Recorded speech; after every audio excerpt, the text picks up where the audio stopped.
Thirikari kugerera honge iria irũmbũyanagia na maria maturigicĩirie makoretwo mĩhang'o-inĩ ya kũrũa na ũtheri wa maratathi ma mĩnyore maria makoretwo arĩ ũgwati kũrĩ nyamũ na mĩmera. Hĩndĩ ĩrĩa maratathi ma mĩnyore mateo hũgũrũ-inĩ cia iria makoragwo arĩ ũgwati kũrĩ nyamũ iria cikaraga maĩ-inĩ, na kũringana na ũthuthuria ũtabanĩtio nĩ ngwatanĩro ya mabũrũri ma Rũraya, nyamũ iria cikaraga maĩ-inĩ 800 nĩ ihutagio nĩ gĩko kĩrĩa gĩteagwo maria-inĩ, na gĩcunjĩ kĩa 40% gĩcũngagĩrĩrio nĩ maratathi ma mĩnyore. The nylons affects greatly our wildlife in the ocean, and from the experts' view of it, the turtles mainly feed on jellyfish, and sometimes they fail to differentiate the jellyfish and the nylons.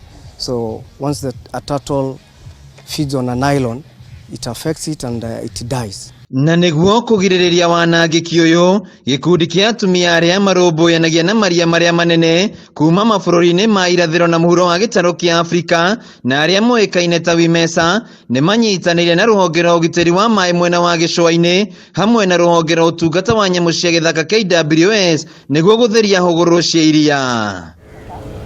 Akiaria hĩndĩ ya mĩhang'o ya gũtheria hũgũrũrũ cia Copacabana mwena wa Mtwapa kaunti-inĩ ya Kilifi, mũrũgamĩrĩri wa gĩkundi gĩkĩ kĩa WOMESA Winnie Maina augĩte muoroto wao nĩ kũgirĩrĩria wanangĩki wa maria na njĩra ya gũthomithia mũingĩ bata wa gũtheria hũgũrũrũ cia maria. The reason for this is just to be able to ensure that our oceans are clean, our oceans are free, so that the normal processes of the ocean can be able to take place and fish can continue to grow in an environment that is natural, and we are able to sustain our environment. Winnie ongereire atĩ maratathi ma mĩnyore makoretwo arĩ thĩna mũnene thĩ yothe na nginyagia bũrũri wa Kenya ndũtigĩtwo na thutha, akĩongerera atĩ nĩ kwagĩrĩire gũkorwo na watho wa kũgitĩra maria kuma na gũthũkangio. So for today we chose Mtwapa because this is an area that is known for a lot of plastic pollution, and it's an area that is ripe. It's a cosmopolitan town that is ripe with pollution issues, and we saw this the best place to be able to come and sensitize the public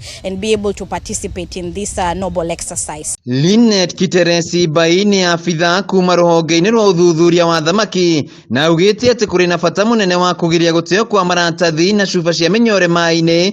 Ndũmĩrĩri yake ĩkĩnyitwo mbaru nĩ Salim Makoba ũrĩa augĩte atĩ nĩ mambĩrĩirie gũthomithia mũingĩ wa gĩcũa-inĩ ũndũ ũmwe na ageni arĩa maracera mwena ũyũ bata wa gũte maratathi ma mĩnyore kũrĩa magĩrĩire nĩguo kũgitĩra nyamũ iria cikaraga maĩ-inĩ. We also have our community scouts which they are always on the beaches to make sure that they carry out this exercise of cleaning up the beaches and removing the plastics.